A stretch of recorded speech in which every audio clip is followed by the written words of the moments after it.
हो नमस्कार दोस्तों। आज एक नया बोर्ड RRB भुवनेश्वर और पेज नंबर वही मिलेगा। देखिए, कभी कभी वीडियो लंबी हो जाती है, कभी 30 मिनट का ही बनता है, तो वो तो क्वेश्चन पर डिपेंड करता है कि कितना ज़्यादा ब्रॉड इसका डिस्कशन होगा, कितना कम होगा। तो कभी कभी आपको 25 मिनट का भी हो जाएगा, कभी हो सकता है 50 मिनट का भी चल जाता है। तो वीडियो छोटा रहे बड़ा रहे उस पर आप टेंशन मत लीजिए, 1 घंटा से कम ही रहता है, तो बढ़िया से आप लोग रिवीजन कीजिएगा। और टेलीग्राम PDF डॉलर टेलीग्राम पर डाल रहे हैं, तो PDF टेलीग्राम का लिंक भी डाल दे रहे हैं इसमें, है ना, रहेगा, उसको आप देख लीजिएगा, है ना, और उसमें जुड़ जाइएगा, पूरा आपको PDF वहीं पर मिल जाएगा। तो आइए हम लोग समुद्रगुप्त के बारे में चर्चा करते हैं। अरे यार, ये समुद्रगुप्त जो है, देख रहे हैं ना, समुद्रगुप्त के इलाहाबाद स्तंभ हरिकेन से लिखा गया है। ये कम से कम 4-5 बार आ गया, इसको भी शर्म नहीं आ रहा है।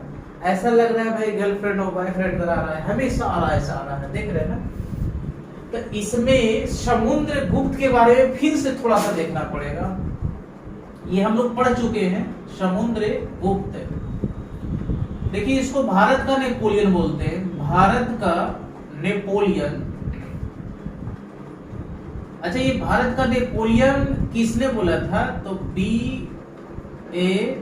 BS Smith, Besant Arthur Smith पर स्मिथ। तो कभी कभी शॉर्ट में भी बोलेगा कि BS स्मिथ जो है इसे भारत का नेपोलियन बोला था। अच्छा, इसका उपाधि में और हम लोग देखे थे कविराज, और एक था परक्रमांक। कविराज इसलिए इसको बोला जाता है कि आप देखे होंगे कि सिक्का पर बीना बजाते हुए दर्शाया गया है। ये सिक्का है तो सिक्का पर बीना बजाते हुए इसको दर्शाया गया, इसे इसको बोलते हैं कविराज बोलते हैं। अच्छा, अब यहाँ पर है कि अब इसका इलाहाबाद का प्रयाग प्रशस्ति अभिलेख बड़ी फेमस है, उसको फिर से पढ़ेंगे। देखिए, बार बार वही आ रहा है, प्रयाग प्रशस्ति। आप जानते, मेरे साथ बने रहिए, सब याद हो जाएगा चीज, अभिलेख। अच्छा, एक चीज आप लोग देखे होंगे कि जो चीज आप पढ़ा हुआ चीज रहेगा ना, वो पढ़ी जाता है, 99% बन जाता है। इसलिए कभी GS से मत डरिए कि बहुत बड़ा है ना, 10 नंबर बहुत बड़ा है, तो उससे डरिए नहीं। एक बार लिख लीजिए, एक बार सुन लीजिए, तो आता है प्रश्न, तो बन जाता है। तो प्रयाग प्रशस्ति अभिलेख जो लिखा है, इसका दरबारी कवि था कौन? हरिकेन, वही लिखा है। अच्छा, कभी कभी अगर कह देगा अंकन कौन किया है, तो लिखा तो ये है, लेकिन अंकन कहेगा तो तिलक भट्ट आता है, तिलक भट्ट। अच्छा, इसमें भाषा कौन है? भाषा, तो इसमें संस्कृत भाषा का प्रयोग किया गया है और ब्राह्मी लिपि में लिखी गई है। संस्कृत भाषा है, ब्राह्मी लिपि में। अच्छा, कुल पंक्ति कितना है? कुल पंक्तियां, ऐसे आप इतना याद रख लीजिए तो औकात नहीं है कि देगा। ये 33 है, और 33 में जो 7 है, 7वां पंक्ति है, 7वां, उसी में समुद्रगुप्त का जिक्र है, समुद्रगुप्त, और सब राजा का भी जिक्र मिलता है। और इसमें प्रयाग प्रशस्ति अभिलेख में कई बार देखे कि समुद्रगुप्त की जो उपलब्धियां थी, जो विजय था, कैसे दक्षिण में किया था, कैसे उत्तर में किया था, उसी का बारे में प्रयाग प्रशस्ति अभिलेख में जिक्र मिलता है। तो इसके बाद जो सवाल है, बस आप इतना याद रख लीजिए। इसके बाद हम लोग देखेंगे स्टेट ड्यूटी एक प्रकार का राजकर है, और एक संविधान संशोधन में लोकसभा और राज्यसभा का समान अधिकार होता है। देखिएगा इसको, देखिए हम लोग लोकसभा और राज्यसभा को पढ़ लिए थे, तो आज कुछ दूसरा पढ़ते हैं। अगर फिर से आएगा तो इसमें और पढ़ेंगे हम लोग। पहले संविधान संशोधन पढ़ेंगे आज, ठीक है ना, कि संविधान संशोधन के मामले में लोकसभा और राज्यसभा का समान अधिकार है। तो समझिएगा संविधान संशोधन, संविधान संशोधन, इससे क्या क्या प्रश्न बनता है। पहला कि ये जो संविधान संशोधन की प्रक्रिया है इसे किस देश से लिया गया है, तो लिखिएगा दक्षिण अफ्रीका। भाई दक्षिण अफ्रीका से लिए हैं संविधान, भले वहां पर काले काले हैं लेकिन हम लोग वहीं से लिए हैं। और इसमें भाग, कितना भाग में जिक्र मिलता है, तो आप 20 याद रखिएगा कि 20 जो भाग है से किससे, संविधान संशोधन। और एक आर्टिकल अनुच्छेद कहेगा, अनुच्छेद 368 है। तो इतना चीज आप याद रखिएगा। फिर आगे नेक्स्ट प्रश्न है कि स्टेट ड्यूटी एक प्रकार का राजकर है। भाई कोई जानते हो, अगर नालायक बच्चा वो छोड़ा होगा, यहाँ पर स्टेट ऐसे भी लिखा हुआ है कि स्टेट ड्यूटी एक प्रकार का क्या है भाई, तो राजकर है। तो आज हम लोग कर से संबंधित कुछ प्रश्न आता है उसको समझेंगे। स्टेट ड्यूटी मतलब होता है उत्पाद कर।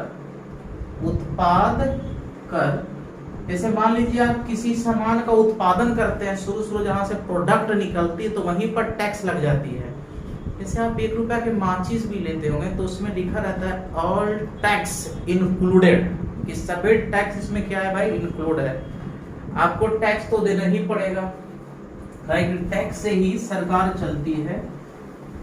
अब इसमें 2 तरह के टैक्स होता है हमारे देश में। जो कर है, कर इंग्लिश में इसको टैक्स बोलते हैं। ये दोनों के कम से कम नाम याद होना चाहिए। एक प्रत्यक्ष होता है, प्रत्यक्ष कर, और एक हो गया अप्रत्यक्ष कर।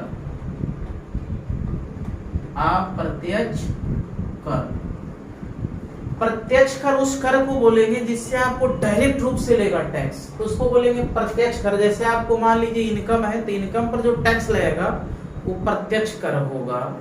जैसे आप इनकम टैक्स हो गया, ये सब प्रत्यक्ष कर आता है। तो इसको आप लिख लीजिए डायरेक्ट टैक्स, डायरेक्ट टैक्स और इनडायरेक्ट टैक्स। जैसे जीएसटी है, जैसे हम लोग किसी चीज में जीएसटी देते हैं तो हम लोग, जैसे पेट्रोल का तो नहीं लगता है। जैसे आप मान लीजिए कि कुछ गैस सिलेंडर लिए तो उसमें लिखा रहता है कि जीएसटी इंक्लूड है। तो पहले हम क्या करते हैं भाई कि जो दुकानदार रहता है से मेरा से टैक्स लेता है, दुकानदार वो भरता है। इसको बोलेंगे आप प्रत्यक्ष बोलेंगे।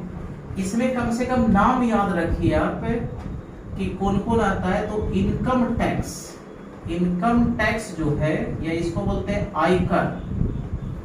आयकर जो है से प्रत्यक्ष है।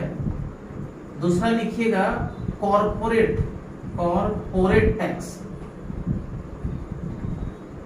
कॉर्पोरेट टैक्स है ना, ये कंपनी पर लगती है कॉर्पोरेट। 2-4 वो के नाम याद रखिए, कम से कम आ जाता है एग्जाम में तो इस बन जाए। एक होता है पूंजीगत टैक्स, पूंजीगत कर, कैपिटल गेन टैक्स। एक हो गया गिफ्ट टैक्स, आप किसी को गिफ्ट दीजिएगा, वो गिफ्ट नहीं मतलब छोटा मोटा गिफ्ट नहीं कि भाई बॉयफ्रेंड और लवफ्रेंड में दे दिया जाता है किसी को, तो बोला गिफ्ट नहीं। जैसे आप मान लीजिए कोई दान दे दिए तो एक तरह से गिफ्ट माना जाता है। तो गिफ्ट टैक्स इसी तरह से हो गया क्या, एक प्रत्यक्ष कर हो गया। एक और है प्रतिभूति, ये मोस्ट इम्पोर्टेंट, प्रतिभूति विनियमन, विनियमन कर, ये हो गया प्रत्यक्ष में। बाकी जो आएगा से अप्रत्यक्ष में हो जाएगा। और एक और है संपत्ति कर। आप इतना चीज याद रखिए, संपत्ति कर ये सब आता है कौन में भाई, डायरेक्ट टैक्स में आती है। और बाकी सब जो आवेगी से इनडायरेक्ट में होगा। जैसे आप नाम सुने जीएसटी, जीएसटी किस प्रकार का टैक्स है, तो इनडायरेक्ट हो गया। पहले वैट था, मोड वैट था, कुछ कुछ में अभी भी है, सेन वैट है, मनोरंजन टैक्स है, कर इधर छोड़ छोड़ के सब इसमें, केंद्रीय उत्पाद टैक्स है, केंद्रीय उत्पाद टैक्स, ये सब ऑल जो होगा से किस में होगा, अप्रत्यक्ष में होगा। तो कम से कम आप इतना याद रखिएगा, ठीक है ना। नेक्स्ट प्रश्न लगाया जाए।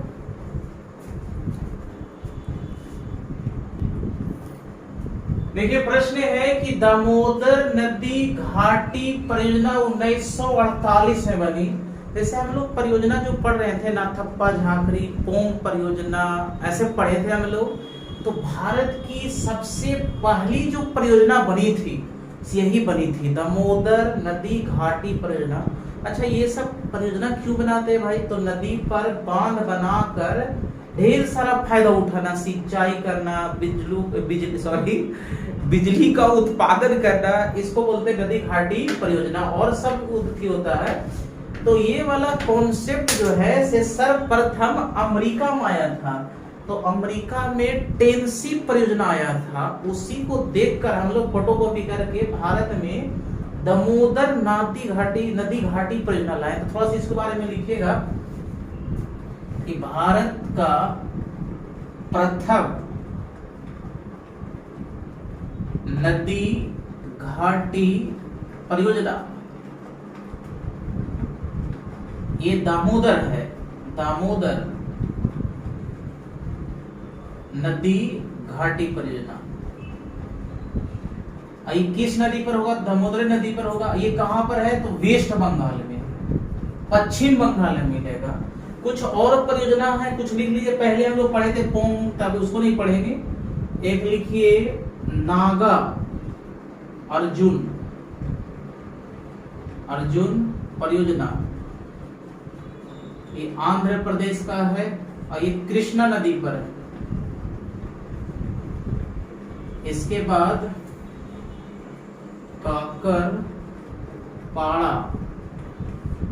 काकरपाड़ा है जी परियोजना,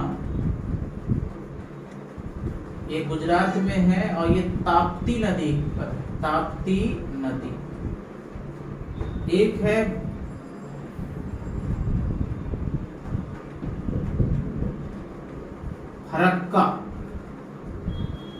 फरक्का परियोजना, ये है भागीरथी पर, भागीरथी नदी पर। तो ये परियोजना है, थोड़ा सा याद कर लीजिए। कैसे याद कीजिएगा? नागा अर्जुन, तो नाग जो है, नाग और अर्जुन से रिलेट कर सकते हैं कि अर्जुन जी जो कृष्ण जी जो थे से नाग पर डांस करते थे ना, देख रहे थे। तो कृष्ण जी किस पर डांस किए थे भाई? तो नाग पर। चाहे ऐसे याद रखिए कि अर्जुन का दोस्त कौन था? कृष्ण। अर्जुन ये। अब है काकरपाड़ा, अगर देखिए ताप्ती नदी पर है, ताप ज्यादा रहता है तो पारा हाई हम लोग कैसे भी हो जाता है। जैसे मान लीजिए आप टेम्परेचर ज्यादा है उसमें घूम रहे हैं और घर पर जाते हैं तो कोई बोलता है कितना जल्दी गुस्सा आता है, लगता है मार दे पकड़ के। तो काकरपाड़ा, पारा हाई होता है, कब होता है? जब ताप्ती ज्यादा ताप होता है। एक है फरक्का परियोजना, ये भागीरथी पर है। ऐसे याद रखिए, एक बीमारी होती है फरक्का बीमारी होती है, वो पूरा लुटने लगता है कि नागिन डांस कर रहा है। तो फरक्का परियोजना जो होगा से किस पर होगा? भागीरथी पर। तो लोग देख के भागने लगता है, फरक्का किसी को जाता है देख के क्या होता है? भागने लगता है। अब इसके बाद जो प्रश्न है कि स्वेज नहर लाल सागर और भूमध्य सागर और लाल सागर को जोड़ता है। तो आप इसको ट्रिक से याद रखिए। स्वेज नहर को अगर याद रहेगा तो भूल, आप ऐसे याद रखिए भूल, कि हम लोग स्वयं भूल जाते हैं कोई चीज। स्वेज मतलब स्वयं भूल जाते हैं। किसको भूल जाते हैं? भूमध्य सागर हो गया और लाल सागर, तो हम लोग भूल जाते हैं। तो स्वेज नहर किसको जोड़ता है? भूमध्य सागर और लाल सागर। अब देखिए यहाँ से स्वेज नहर से प्रश्न निकलता है कि भाई ये निर्माण कब हुआ था, इसका इंजीनियर कौन था। तो 2-4 पॉइंट आपको इसमें हम याद होना चाहिए। देखिए 1854 की बात है, एक फ्रांस का इंजीनियर था, फ्रांस के इंजीनियर एक फ्रांस का इंजीनियर है, ऐसा ही इंजीनियर मतलब ही लिख दे केवल, उसका नाम था फर्दिनंद द लेपेल क्या बोलते हैं,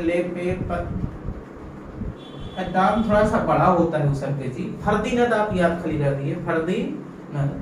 तो इसको काम सौंपा गया था कि स्वेज नहर बनाना है, स्वेज नहर बनाना है तोड़ के, मतलब भूमि को काट के। तो ये स्वेज नहर बन जाता है 1969 में, ये बड़ी 1969 आते हैं बाद 1872 में बनता है। कितना बनता है? 1869 में।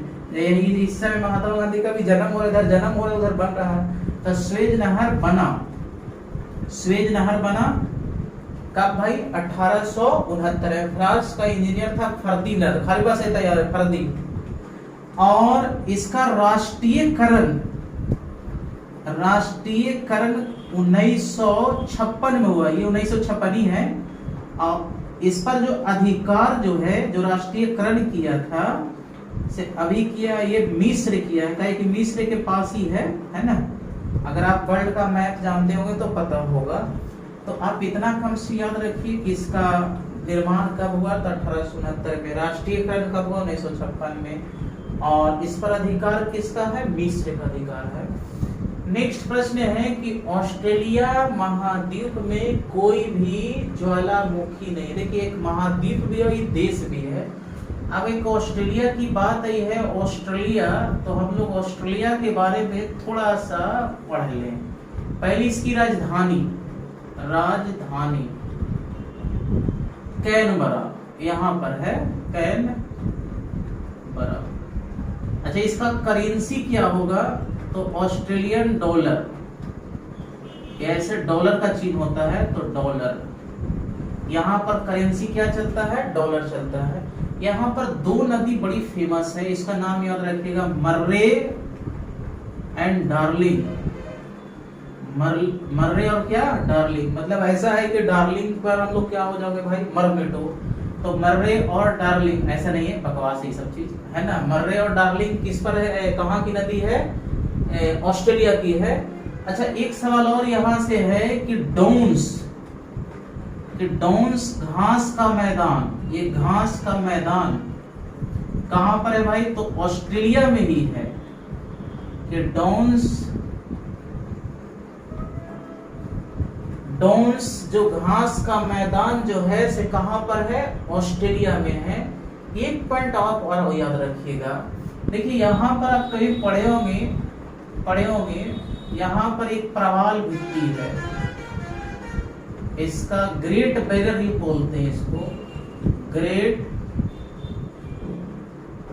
Barrier reef. दिखाई दे रहा है यहां तक? हाँ दिखाई तो दे रहा है। तो ये ग्रेट बैरियर रीफ यहीं पर है। तो कहां पर है भाई? ऑस्ट्रेलिया के किस भाग में? ये सवाल आता है किस भाग में। तो इसको ऐसे बांट के देखिए, ये जगह ईस्ट और ये जगह नॉर्थ। तो नॉर्थ ईस्ट में ग्रेट बैरियर रीफ है, ये प्रवाल भित्ति का बना हुआ है, ये प्रशांत महासागर में है। तो इतना कम से कम याद रखिए, डाउन्स घास का मैदान कहाँ है? कैनबरा इसकी राजधानी है। ग्रेट बैरियर रीफ कहाँ पर? वहां पर है। देखिए कुछ और प्रश्न को लगाइए।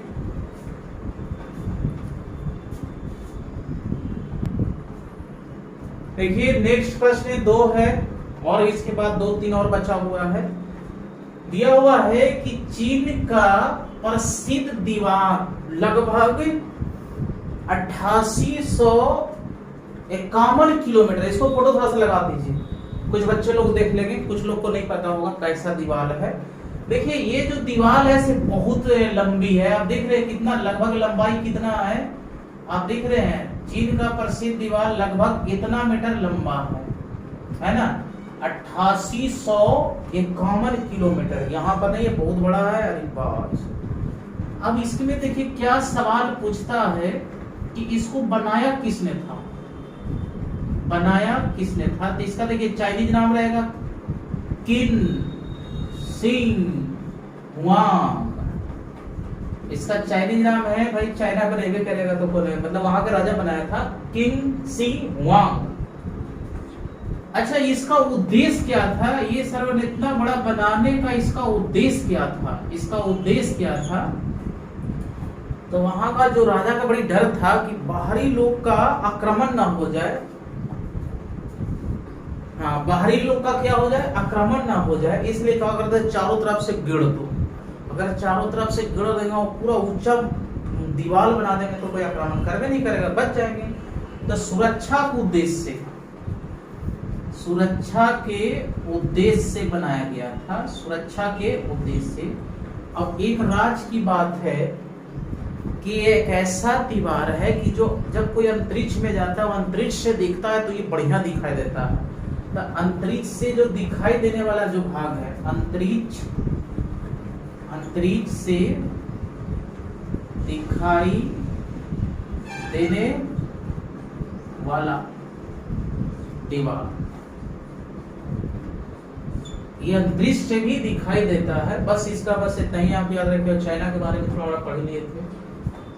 अब इसके बाद मोस्ट इंपॉर्टेंट है, और यहाँ से सवाल फिक्स अगर आप कर लीजिएगा तो आना ही आना है कि योजना का विचार स्टालिन दिया था। ये ऐसा भी समझ में आ रहा होगा, जो हमारे यहाँ पर चलता था पंचवर्षीय योजना, जो कांग्रेस लाई थी। तो 5 साल की योजना बनती थी और पूरा देश का क्या होता था? विकास होता था। अब जब ये आ गए नरेंद्र मोदी तो बदल दिए। 1 जनवरी 2015 से आ गया क्या? नीति आयोग। देखिए पूरे देश में अगर देखा जाए तो सबसे पहले ये वाला योजना जो लाया था स्टालिन लाया था। ये रूस का था, ये रूस का था स्टालिन, ठीक है ना। तो देखिए अर्थव्यवस्था में योजना 3 तरह का होता है। अर्थव्यवस्था में योजना 3 तरह का होता है। ये तीनों का नाम आपको याद होना चाहिए और सबका थोड़ा सा पूरे तरह नॉलेज होना चाहिए। एक होता है समाजवादी व्यवस्था, एक होता है पूंजीवादी व्यवस्था, और एक होता है मिश्रित। आप लोग बताइए तीनों में भारत में कौन सी व्यवस्था है? ए है, बी है कि सी है? मिश्रित अर्थव्यवस्था। अर्थव्यवस्था सब में लगा दीजिए। अर्थ है व्यवस्था, और सही डाल ले।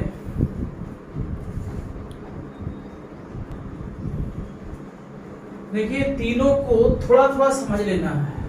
इसके बाद हम थोड़ा सा लिख दें, इसको यह लिखिएगा। इसका उद्देश्य क्या है भाई? तो समाज का कल्याण करना, समाज का कल्याण करना। अगर छोटा लिख रहे हैं तो थोड़ा सा लिख लीजिएगा अपने से। समाज का कल्याण करना। ये कहाँ भी चल रहा है भाई? ये रूस में चल रहा है। और इसका एम क्या होता है? लाभ कमाना,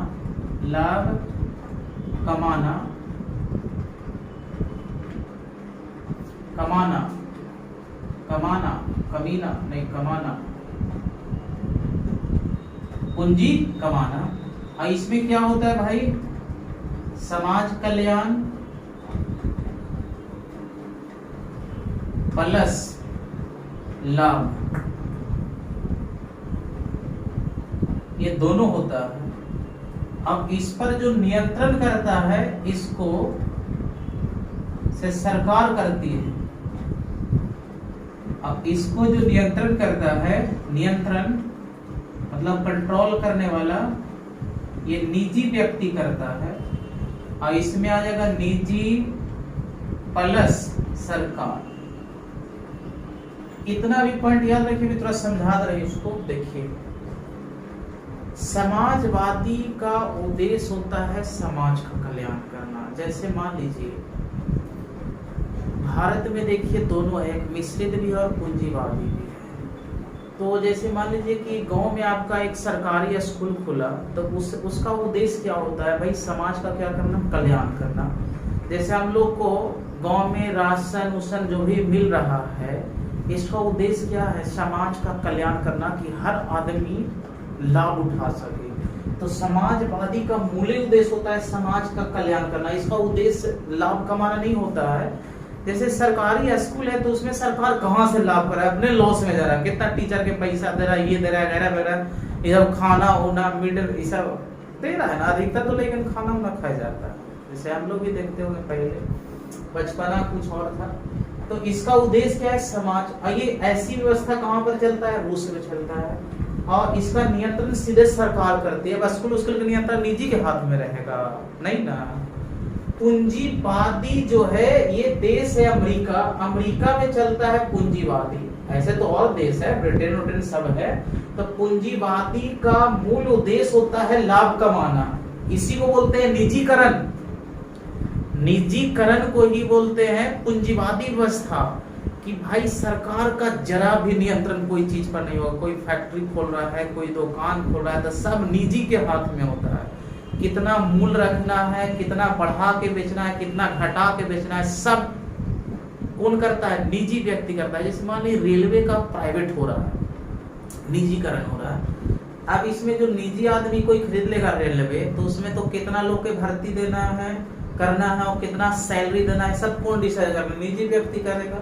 इसका उद्देश्य होता है क्या भाई, लाभ कमाना, भला इसमें करना नहीं है। आप मान लीजिए क्या स्कूल खोलिए, आपको मूल उद्देश्य क्या रहेगा, लाभ कमाना। वो अंदर अंदर से तो खाली दिखावा, बोलिए अरे हम भलाई कर खोले, हम समाज सेवा है, बाकी आपको अंदर से मनवा के नहीं भाई लाभ कमाना है, लाभ नहीं कमाएगा तो पत्नी मारेगी। तो इसका काम क्या होता है भाई, पूंजीवादी का लाभ कमाना। अब मिश्रित भारत में दोनों है, समाज का भी कल्याण करती है, और जो निजी व्यक्ति भी अभी अपना उद्योग खोल के बैठा हुआ है, अब पूरा लाभ कमा रहा है। तो भारत में दोनों है, मिश्रित भी है और निजी भी है, और क्या है, समाजवादी भी है। तो इसी को बोल देते हैं हम लोग मिश्रित। तो भारत में कौन सी व्यवस्था है भाई, तो मिश्रित अर्थव्यवस्था है। इसको कम से कम आप लोग याद रखिएगा।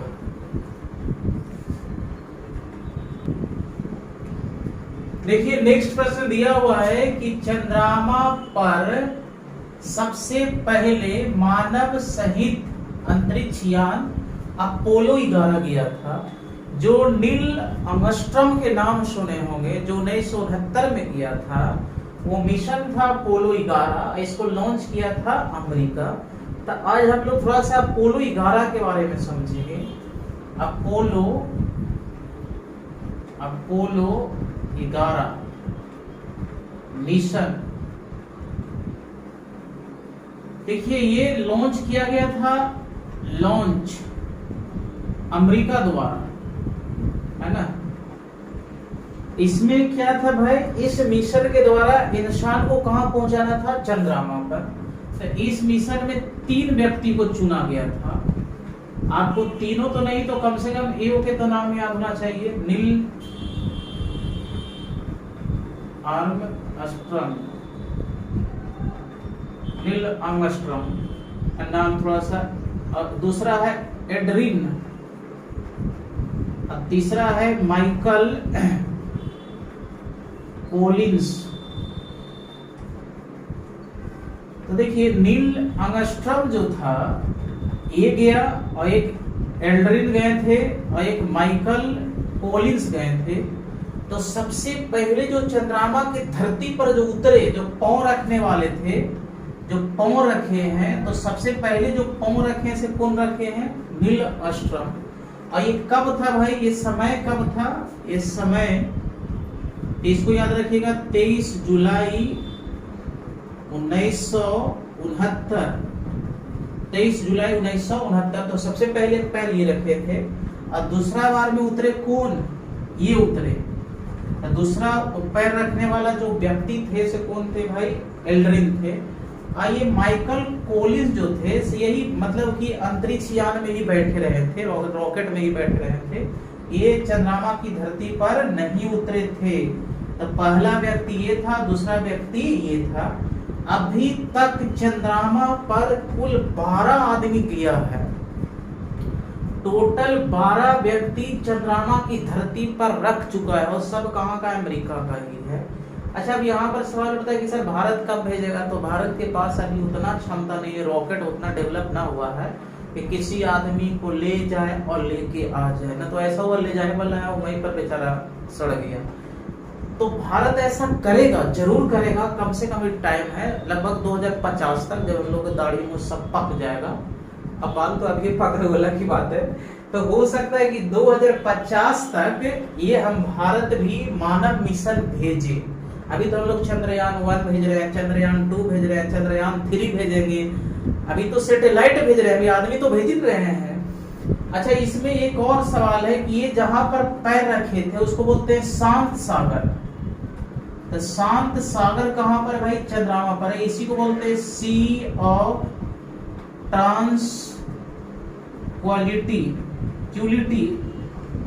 तो सी ऑफ ट्रांसक्वालिटी कहां पर है भाई? तो चंद्रमा पर है। तो अब इतनी बात याद रखिएगा, अभी तक 12 आदमी गया है। नेक्स्ट प्रश्न पर हम लोग डिस्कस कर लें। भाई ये तो पीछा नहीं छोड़ रहा है,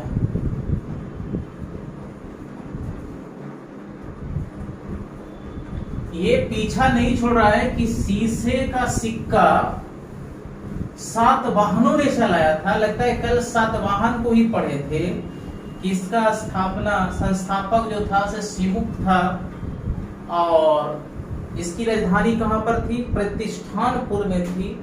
तो थोड़ा सा फिर से पढ़ लीजिए, सब नालायक आते रह रहा है, तो इसको पढ़ लीजिए। सबसे पहले संस्थापक देखिएगा, बस ये सिमुक, इसकी राजधानी सातवाहनों की है ना, ये पढ़ रहे हैं सातवाहन वंश की राजधानी, उतना तो दिमाग चल रहा होगा। प्रतिष्ठानपुर है ना, ये प्रतिष्ठान। अच्छा, इसका क्षेत्र कल देखे थे कि भाई ये आंध्र प्रदेश में, कर्नाटक में और महाराष्ट्र में शासन करते थे, महाराष्ट्र में करते थे।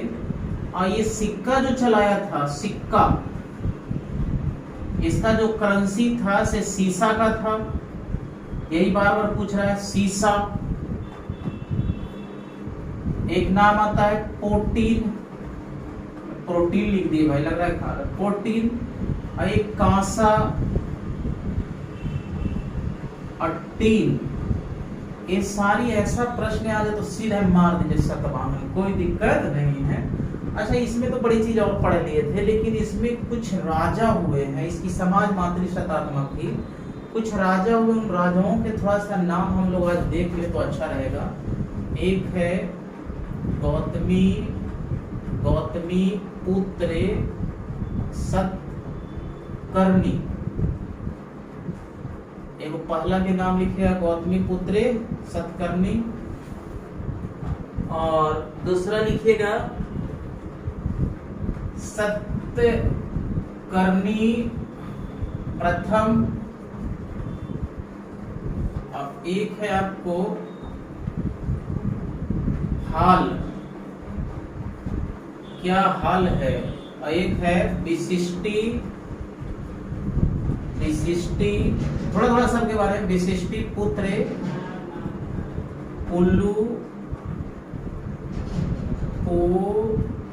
पुल्लुवामी, थोड़ा सा नाम अलग है, पुल्लुवामी। और एक और है राजा, उसका भी नाम लिख लीजिए, यज्ञ श्री सतकर्णी।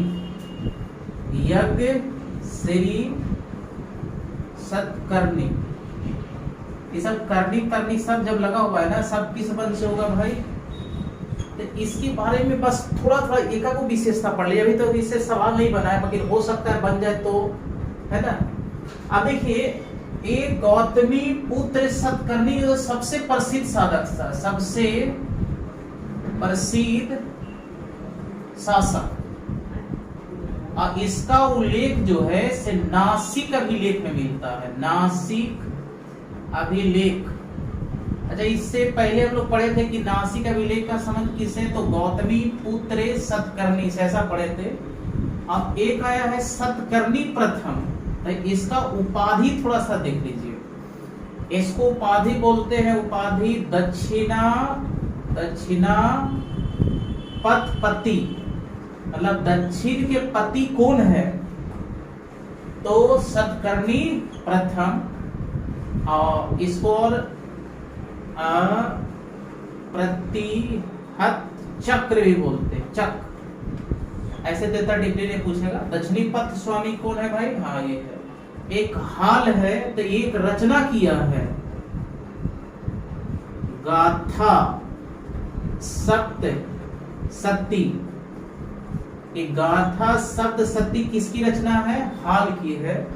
और एक है विशिष्टि पुत्रे पुलुवामी, और एक है यज्ञ श्री सतकर्णी। तो इसमें लिखेगा इसके सिक्के पर नौ या जहाज की आकृति है, जहाज की आकृति है। मतलब ये जो सिक्का चलाया था ना ये यज्ञ श्री सतकर्णी, तो उसके सिक्के पर जहाज या नौ का क्या है भाई? आकृति है। एक है पुलुवामी। अच्छा, तो पुलवामी को बोलते हैं प्रथम आंध्र सम्राट, प्रथम आंध्र सम्राट बोलते हैं। तो इसमें थोड़ा थोड़ा एक बार लिख लीजिए, कम से कम मान लीजिए कि सवाल आ जाता है तो बन जाता है। देखिए जो भी पढ़ा हुआ चीज रहता है ना तो रियल में बन ही जाता है। इसलिए आप लोग जीएस से मत डरिए, बस खाली मेरे साथ लिखते जाइए और समझते भी जाइए। तो आज का क्लास तो यहीं तक होगा, कि आपका पूरा जो जितना भी प्रश्न बनता था उस बोर्ड में सब खत्म हो गया है। तो इसको यहीं तक करिएगा। गुड नाइट, ठीक है ना, बाय। आप लोग बढ़िया से इसको देख लीजिएगा और थोड़ा सा शेयर भी करते रहिएगा, है ना। आप लोग कंजूसी करते हैं, अच्छी बात है।